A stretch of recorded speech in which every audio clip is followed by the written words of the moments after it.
Hello friends, എല്ലാവർക്കും നമസ്കാരം. Air ഫ്രയറിൽ ഉഴുന്നുവട ഉണ്ടാക്കുന്നത് എങ്ങനെയെന്ന് നോക്കാം. അതിലേക്കായി നമുക്ക് ആദ്യം കുറച്ച് ഓയിൽ ഇങ്ങനെ ഒന്ന് ബ്രഷ് ചെയ്ത് കൊടുക്കണം.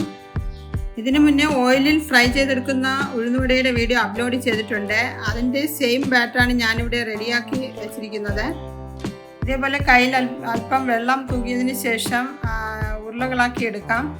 ആ വീഡിയോ കണ്ടു കഴിഞ്ഞാൽ മനസ്സിലാകും നമ്മൾ അതേപോലെയാണ് ഈ ബാറ്റർ തയ്യാറാക്കിയത്.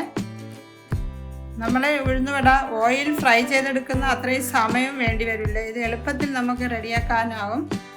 ഒരു തവണ ഉണ്ടാക്കി നോക്കുമ്പോൾ മനസ്സിലാകും. ഇതേപോലെ ഓരോന്നായിട്ട് നമുക്കതിലേക്ക് വയ്ക്കാം. എന്നിട്ട് രണ്ടാമത്തതും അതുപോലെ ഉരുളകളാക്കി എടുക്കാം. ഫ്രണ്ട്സ്, എൻ്റെ ഈ ചാനൽ ആദ്യമായിട്ടാണ് കാണുന്നതെങ്കിൽ സബ്സ്ക്രൈബ് ചെയ്ത് കൂടാതെ ബെൽ ബട്ടൺ ക്ലിക്ക് ചെയ്താലേ ഞാനിടുന്ന ന്യൂ റെസിപ്പീസിൻ്റെ നോട്ടിഫിക്കേഷൻ കിട്ടുകയുള്ളൂ. ഇതിനു മുന്നേ കുറേയേറെ കുക്കിംഗ് വീഡിയോസും അതുകൂടാതെ ഷോർട്ട് വീഡിയോയും അപ്ലോഡ് ചെയ്തിട്ടുണ്ട്. അതൊക്കെ കണ്ടിട്ടില്ലാത്തവർ ഒന്ന് കണ്ടു നോക്കണം. ഇനി നമുക്ക് അതിൽ അല്പം ഓയിൽ ഇങ്ങനെ തൂകുന്നത് നന്നായിരിക്കും. അപ്പോൾ അത് നല്ല കളറിൽ മൊരിഞ്ഞ് വരുന്നതാണ്. ഇനി നമുക്കത് അതിലോട്ട് വയ്ക്കാം. 180 ഡിഗ്രിയിൽ 20 മിനിറ്റ് വെച്ചാൽ മതിയാകും. ഫ്രണ്ട്സ്, എല്ലാവരും ഇതേ രീതിയിലൊന്നും ഉണ്ടാക്കി നോക്കണേ. എന്നിട്ട് റിപ്ലൈ കമൻറ്റ് ചെയ്യാൻ മറക്കരുത്.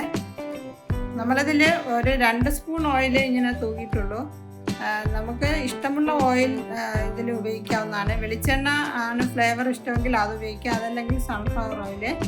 ഇപ്പോൾ അത് റെഡിയായി വന്നിട്ടുണ്ട്. നല്ല ചൂടായിരിക്കുന്നു. അതുകൊണ്ട് നമുക്ക് ഇതിങ്ങനെ പതുക്കെ അതിൽ നിന്ന് എടുക്കാം. എന്നിട്ട് നമുക്ക് പ്ലേറ്റിലോട്ട് സെർവ് ചെയ്യാം. ഇതിനെപ്പോഴും നല്ല എരിവുള്ള ചട്നി റെഡിയാക്കുന്നതാണ് നല്ലത്. ഇതേപോലെ റെഡ് ചട്നി, അപ്പോൾ അത് കൂടുതൽ ടേസ്റ്റ് ഉണ്ടാകും. ഇതുപോലെ എയർ ഫ്രയർ വെച്ചിട്ട് ഉഴുന്നുവട ഉണ്ടാക്കാൻ അറിഞ്ഞുകൂടാത്തവർക്ക് കൂടിയാണ് ഞാനിത് ഷെയർ ചെയ്യുന്നത്.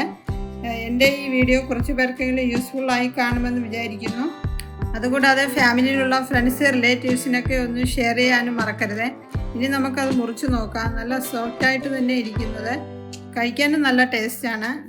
എന്നാൽ അടുത്ത നല്ലൊരു വീഡിയോയുമായി വരുന്നതുവരെ നന്ദി.